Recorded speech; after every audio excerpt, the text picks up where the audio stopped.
हरि ऐसे बसो मेरे मन में, जैसे तुलसी बसी आंगन में। जैसे फूलों में खुशबू है रहती, पर हमको नजर नहीं आती। ऐसी खुशबू बसा दो मेरे मन में, कोई देखे ना तुमको हम में। हरि ऐसे बसो मेरे मन में, जैसे तुलसा बसी आंगन में। जय श्री हरि विष्णु, जय मां तुलसा। हरे कृष्णा। संगीता धर्म सागर परिवार से जुड़े सभी भक्तजनों का दिल से बहुत बहुत स्वागत है। भगवान श्री हरि विष्णु और माता लक्ष्मी का आशीर्वाद आप पर और आपके संपूर्ण परिवार पर सदा सर्वदा बना रहे। पिछले अध्याय को सुनकर लाइक और कमेंट करने के लिए आप सभी का बहुत बहुत धन्यवाद। तो आइए आज की महात्म्य कथा को सुनने से पहले सुनते हैं कार्तिक मास में दीप दान करने की पुण्य फल देने वाली कहानी। उसके बाद महात्म्य कथा और तुलसी चालीसा सुनेंगे। जय श्री गणेश। बहुत समय पहले की बात है, किसी नगर में एक व्यक्ति रहता था। वह बड़ा ही नास्तिक था, कभी भी भगवान की पूजा पाठ नहीं करता था, कभी मंदिर नहीं जाता था, किसी को एक पैसा भी दान में नहीं देता था और हमेशा जीव हिंसा ही किया करता था। जीव हिंसा करके ही अपना जीवन यापन करता था। उसके बुरे व्यवहार के कारण उसके सभी रिश्तेदारों ने उसका त्याग कर दिया था और उसके घर वालों ने भी उसे अपने घर से निकाल दिया। और दुखी होकर वह अपनी पत्नी के साथ वन में जाकर रहने लगा और पशुओं को मारकर अपना और अपनी पत्नी का पेट पालने लगा। एक दिन की बात है, जब वह जंगल से जा रहा था, तभी उसे वहां पर एक ब्राह्मण बेहोश पड़े मिले। उस निर्जन वन में उन ब्राह्मण को बेहोश पड़ा देखकर उसे उन पर बड़ी दया आई। उसने ब्राह्मण को उठाया और अपने घर ले आया। बड़े ही प्रेम से उसने और उसकी पत्नी ने ब्राह्मण की बड़ी सेवा की और कुछ देर के बाद ब्राह्मण को होश आ गया। ब्राह्मण देव को होश में आया देखकर वह और उसकी पत्नी बड़ी खुश हुई। वह उनके पैरों को अपनी गोद में रखकर दबाने लगा और पैरों को दबाते हुए उसने उनसे पूछा कि हे मुनि श्रेष्ठ, आप कौन हैं और कहां से आए हैं और कहां जा रहे हैं? आप इस निर्जन वन में पशुओं से भरे हुए घने वन में कैसे पहुंच गए? तब उसके प्रश्नों को सुनकर ब्राह्मण देव बोले, मैं एक ब्राह्मण हूँ और प्रयाग जा रहा हूँ। मैं रास्ता भटक गया हूँ, इसी कारण इस वन में चला आया। रास्ते में थकावट और प्यास के कारण मेरा सिर घूमने लगा और मुझे जोर से चक्कर आ गया। मैं बेहोश होकर गिर गया। उसके बाद मुझे कुछ भी याद नहीं है। ब्राह्मण बोला कि हे महाभाग, आप धन्य हैं, आपने मुझे जीवन दान दिया है। आपकी सेवा के बदले बताइए मैं आपके लिए क्या कर सकता हूँ? आप दोनों पति पत्नी किस कारण से इस घने और निर्जन वन में रह रहे हैं? आपको किस बात का दुख है? मुझसे कहो, हो सकता है कि मैं आपके दुख को दूर कर सकूं। ब्राह्मण की इन बातों को सुनकर वह अपनी पत्नी सहित ब्राह्मण के चरणों में गिर पड़ा और अपनी सारी आप बीती उन्हें सुनाई और अपनी दरिद्रता दूर करने का उपाय भी ब्राह्मण से पूछा। तब ब्राह्मण देव सारी बातें सुनने के बाद बोले कि आपने मेरी बहुत सहायता की है, इसीलिए मैं आपको एक ऐसा कल्याणकारी उपाय बताता हूँ जिसे बिना ज्यादा परिश्रम किए, बिना किसी तीर्थ यात्रा के, बिना किसी दान के या अन्य किसी प्रयास के बिना भी तुम्हारी सारी दरिद्रता दूर हो जाएगी। ब्राह्मण की बातें सुनकर वह और उसकी पत्नी बड़े ही प्रसन्न हुए।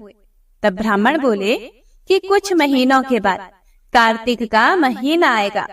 उस महीने में सावधानी से तुम दोनों पति पत्नी व्रत करना, कार्तिक में पूजा पाठ करना और दीप दान करना। कार्तिक के महीने में दीप दान करने से तुम्हारी सारी परेशानियां जड़ से नष्ट हो जाएंगी। दीप दान करने के लिए देसी घी का प्रयोग करना चाहिए। देसी घी से दीपक जलाना। लेकिन तुम इस निर्जन वन में रहते हो, तो हो सकता है तुम्हारे पास घी उपलब्ध ना हो। ऐसी स्थिति में तिल के तेल का प्रयोग करना चाहिए। कार्तिक के महीने में सुबह सवेरे तारों की छांव में उठना, कार्तिक के महीने में रोज स्नान करना और भगवान की पूजा करना और तिल के तेल से दीपक का दान करना, कार्तिक भगवान का ध्यान करना और मंत्रों का जाप करना। कार्तिक मास में विष्णु भगवान के दामोदर स्वरूप की पूजा की जाती है। तुम दोनों प्रतिदिन भगवान दामोदर की पूजा करना, श्री तुलसी जी की सेवा करना, तुलसी जी की परिक्रमा करना और प्रतिदिन व्रत करना। 1 महीने तक कार्तिक मास में दीप दान करना। जो कोई 1 महीने तक पूरे मास के व्रत करता है, दीपदान करता है, श्री तुलसी जी की सेवा करता है, उसे माता लक्ष्मी जी का आशीर्वाद प्राप्त होता है और लक्ष्मी जी उनके घर में अपना स्थायी निवास करती हैं।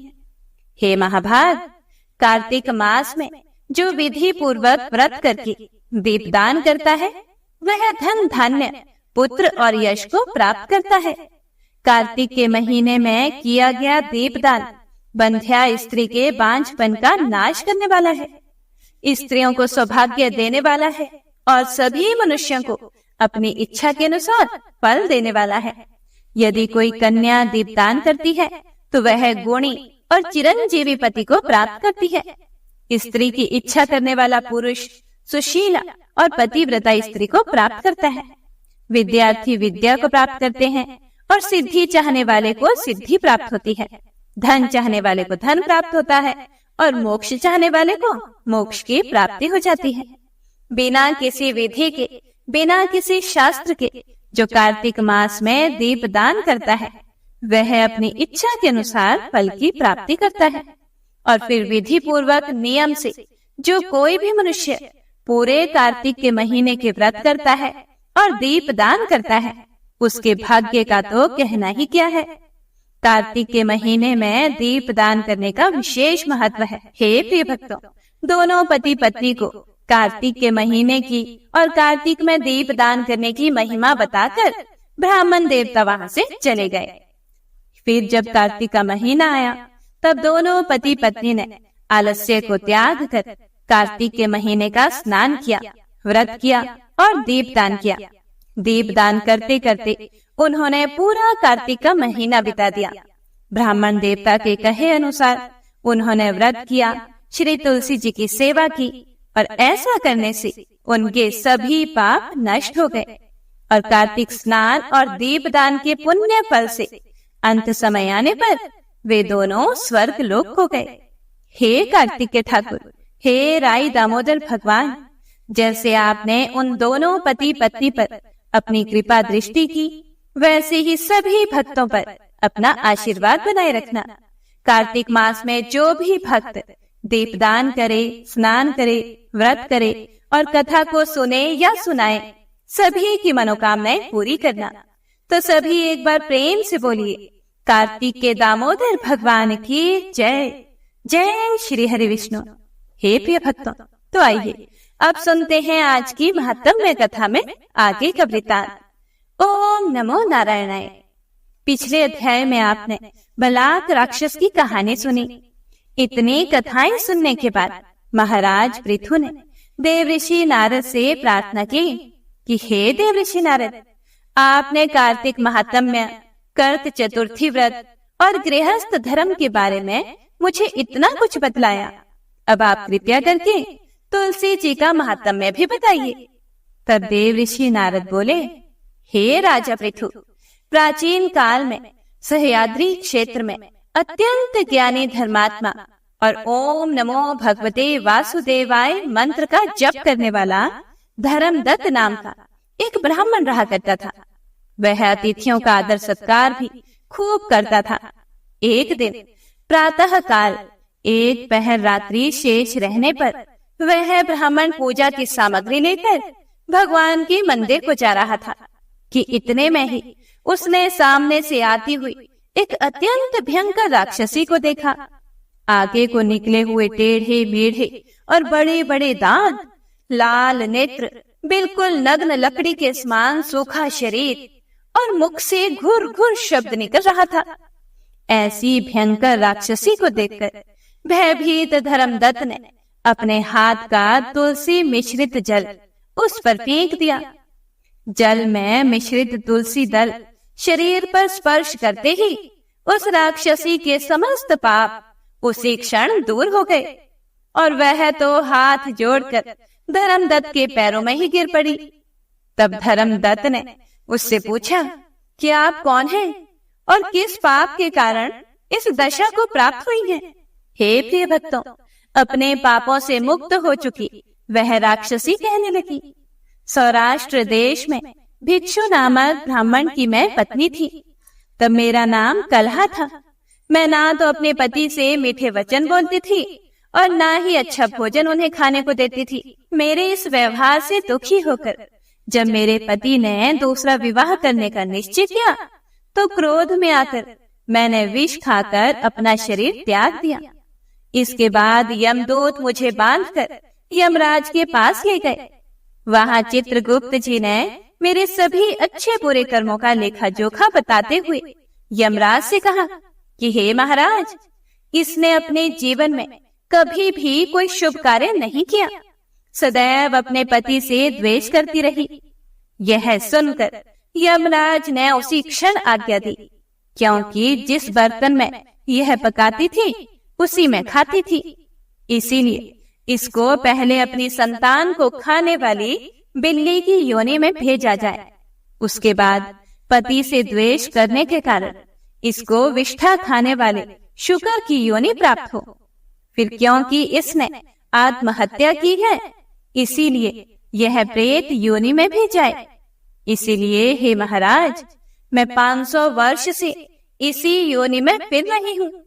भूख और प्यास से दुखी होकर एक वैश्य के शरीर में प्रवेश करके मैं कृष्णा और वेणी नदी के संगम पर गई।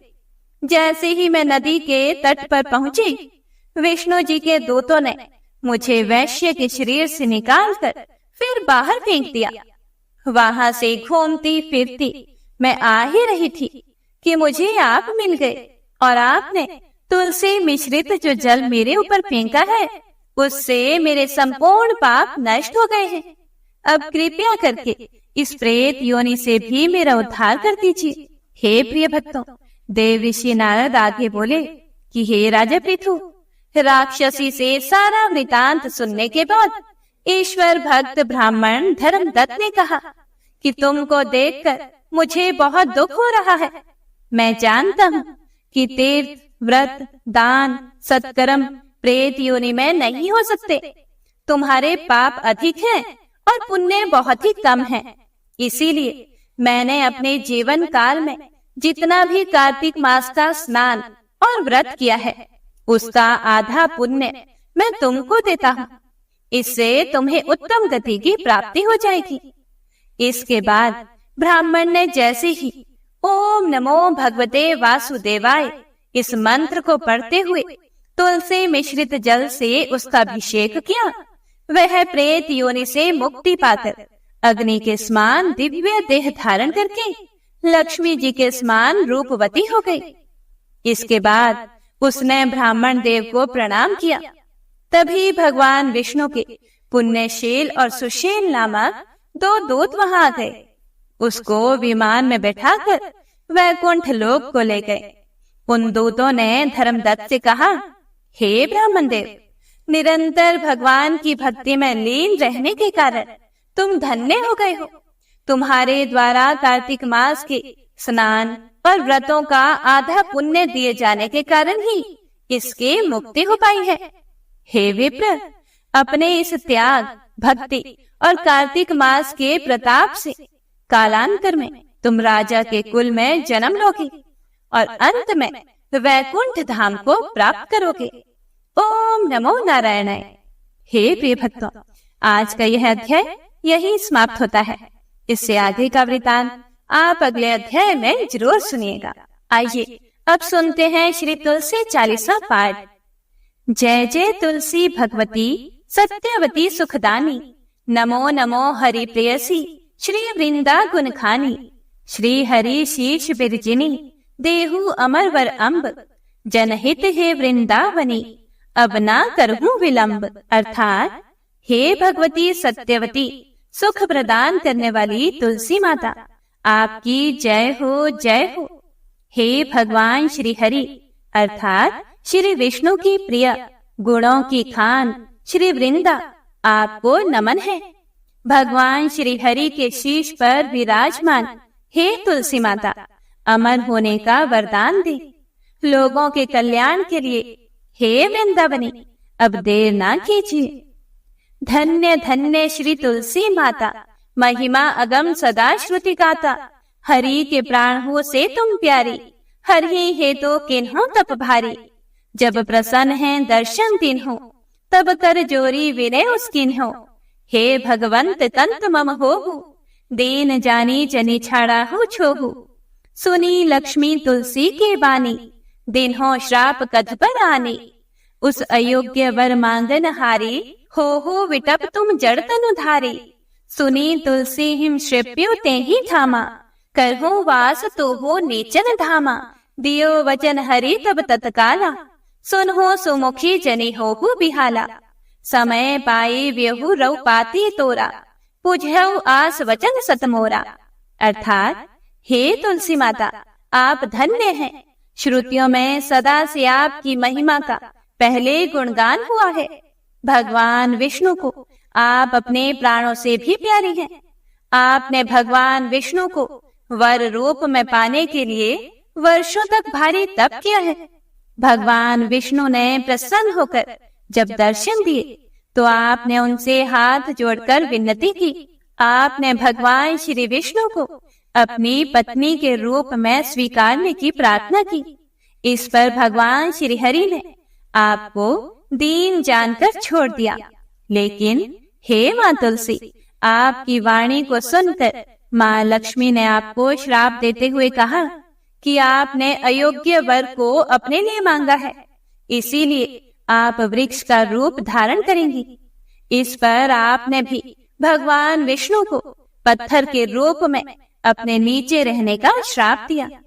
उसी समय भगवान विष्णु ने जो वचन दिया उसे सुनकर सब व्याकुल हो गए। भगवान विष्णु ने वचन दिया कि समय आने पर संसार तुम्हारी पूजा करेगा और तुम मेरी पत्नी बना करोगी। तब गोकुल मम गोप सुदामा, तासु भई तुलसी तो बामा। कृष्ण रास लीला के माही, राधे शक्यो प्रेम लखी नाही। दियो श्राप तुलसी तत्काला, नर लोक ही तुम जन्म हो बाला।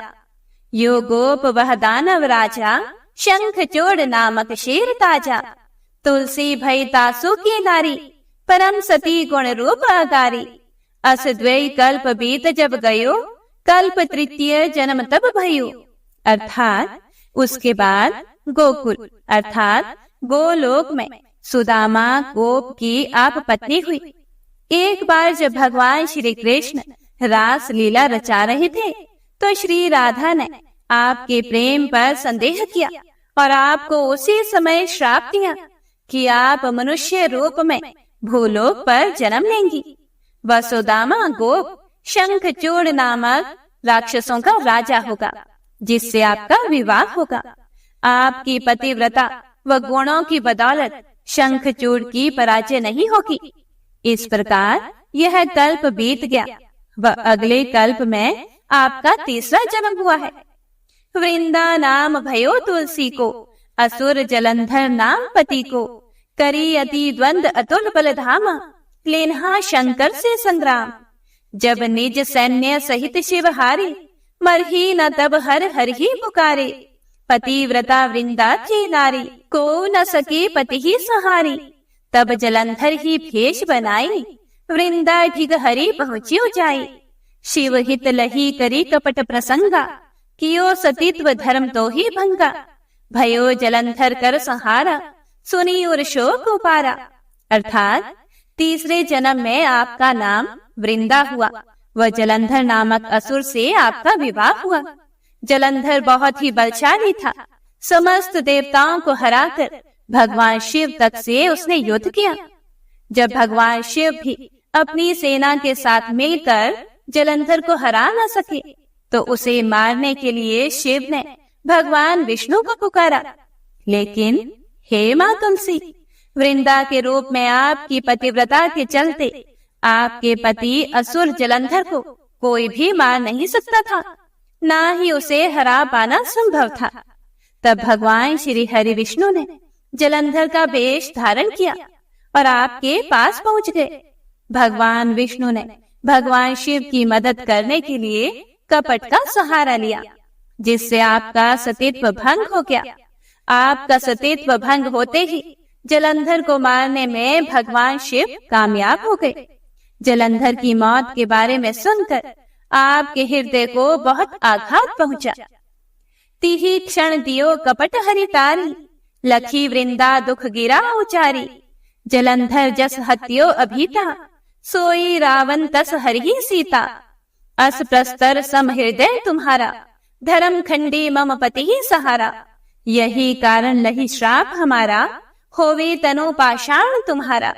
अर्थात जैसे ही जलंधर की मौत हुई, भगवान विष्णु ने अपना रूप दिखाया, जिसे देखकर आप बहुत पीड़ित हुई। आपने भगवान श्री हरि को श्राप देते हुए कहा कि जिस प्रकार आपने कपट का सहारा लेकर जलंधर की हत्या की है, उसी प्रकार रावण भी छल से सीता का हरण करेगा। हे भगवान विष्णु, आपका हृदय पत्थर के समान है, जो आपने अधर्म का सहारा लेकर मेरे पति का संहार किया। इसीलिए मैं आपको श्राप देती हूँ कि आपका तन भी पत्थर का होगा। अर्थात भगवान विष्णु आज भी शालिग्राम के रूप में पूजे जाते हैं। सुनी हरि तुरत ही वचन उचारे, दियो श्राप बिना विचारे। लख्यो न निज करतुती पति को, छलन चह्यो जब पार्वती को। जड़मती तो हो अस हो जड़ रूपा, जगमह तुलसी विटप अनूपा। धग्व रूप हम शालिग्रामा, नदी गंडकी बीच न लामा। अर्थात आपके श्राप को सुनकर भगवान विष्णु ने कहा कि आपने बिना विचार किए ही श्राप दे दिया। आपकी बुद्धि जड़ हो गई, इसीलिए तुम भी जड़ रूप हो जाओगी और संसार में तुलसी के अनोखे पौधे के रूप में जानी जाओगी। तुम्हारे श्राप को सफल करते हुए मैं भी शालिग्राम के रूप में गंडकी नदी के बीच मौजूद रहूंगा। जो तुलसी दल हम ही जड़ है, सब सुख भोगी परम पद पई है। बिनो तुलसी हरि जलत शरीरा, अतिशय उठत शीश उर पीरा। जो तुलसी दल हरि शीर धारत, सो सहस्त्र घट अमृत डारत। तुलसी हरि मन रंजनिहारी, रोग दोष दुख भंजनिहारी। प्रेम सहित हरि भजन निरंतर, तुलसी राधा में नाही अंतर। इसके बाद भगवान विष्णु ने कहा, हे वृंदा, तुलसी के रूप में तुम मुझे बहुत प्रिय रहोगी। जो भी तुम्हें मेरे शालिग्राम रूप पर अर्पण करेगा, वह संसार की सारे सुख भोग कर मोक्ष को प्राप्त करेगा। बिना तुलसी को अर्पण किए भगवान विष्णु का शरीर जलता रहता है और उनके हृदय में पीड़ा होती है। जो कोई भी तुलसी जल से भगवान विष्णु का स्नान कराता है, समझो वह हजारों घड़े अमृत के डालता है। तुलसी भगवान विष्णु को अति प्रिय है। यह समस्त कष्टों को मिटा देती है। प्रेम पूर्वक भगवान विष्णु का निरंतर भजन करना चाहिए। भगवान विष्णु के लिए तुलसी व राधा में कोई भेद नहीं है। उनके लिए दोनों समान है। व्यंजन हो छपनहु प्रकारा, बिनो तुलसी दल ना हर ही प्यारा। सतल तीर्थ तुलसी तरु छाही, लहत मुक्ति जन संशय नाही। कवि सुंदर इक हरि गुण गावत, तुलसी ही निकट सहस गुण पावत। बसत निकट दुर्वासा धामा, जो प्रयास ते पूर्व ललामा। पाठ करही जो नित नर नारी, हो ही सुख भाष ही त्रिपुरारी। अर्थात चाहे भगवान विष्णु को कोई 56 भोग ही क्यों न लगाता हो, लेकिन तुलसी के बिना भगवान विष्णु को यह प्यारे नहीं लगते। तुलसी के पौधे की छाया में सभी तीर्थों का सुख प्राप्त होता है। इसमें कोई भी संशय या संदेह नहीं है। जो भी तुलसी की पूजा करता है, उसे मुक्ति मिलना तय है। सुंदर कवि भी भगवान विष्णु के गुण गाता है और तुलसी की पूजा कर हजारों गुणों को प्राप्त करता है। सुंदर कवि दुर्वासा ऋषि के धाम के पास, प्रयाग के पास रहता है। अर्थात कवि का ग्राम दुर्वासा ऋषि का ग्राम ककरा है। जो नर नारी हर रोज तुलसी चालीसा का पाठ करते हैं उन्हें हर प्रकार के सुख मिलते हैं और मोक्ष की प्राप्ति होती है। दोहा। तुलसी चालीसा पढ़ी तुलसी तरु ग्रह धारी, देव दान करि पुत्र फल पावही, बंधियो नारी। सकल दुख दरिद्र हरि हार वही परम प्रसन्न, आशीय धन जन लड़ही ग्रह बसही पूर्णात्र। लाही अभिमत फल जगत मह लाही पूर्ण सब काम, जय दल अर्पही तुलसी तह सहस बसही हरि राम। तुलसी महिमा नाम लख तुलसी सुत सुख राम, मानस चालीसा रच्यो जग महा तुलसीदास। तुलसी चालीसा का पाठ करके घर के आंगन में तुलसी का पौधा लगाना चाहिए। साथ ही तुलसी माता की पूजा कर दीप दान करने से बांझ स्त्रियों को संतान का सुख मिलता है। जो तुलसी चालीसा का पाठ व पूजा करते हैं भगवान विष्णु उन पर प्रसन्न होते हैं। वह उनकी सारी दरिद्रता सारे कष्ट दूर कर देते हैं। उनके घर अन्न धन से परिपूर्ण होते हैं। उन्हें संसार में मन चाहे परिणाम मिलते हैं। उनके सब कार्य संपन्न होते हैं। जो भी तुलसी का अर्पण करते हैं उनके यहाँ भगवान विष्णु खुशी से निवास करते हैं। तुलसी की महिमा को लिखकर तुलसी के पुत्र सुखराम ने उसी प्रकार का काम किया है जैसा रामचरितमानस की रचना कर कवि तुलसीदास ने किया था। जय मां तुलसा, जय श्री हरि विष्णु। उम्मीद करती हूँ आपको आज की महात्म्य कथा और पुण्य फल देने वाली कथा और श्री तुलसी चालीसा पाठ पसंद आया होगा और आपने पूरे भक्ति भाव से इसका रसपान किया होगा। तो मिलते हैं अगली कथा के साथ, तब तक के लिए हरे कृष्णा।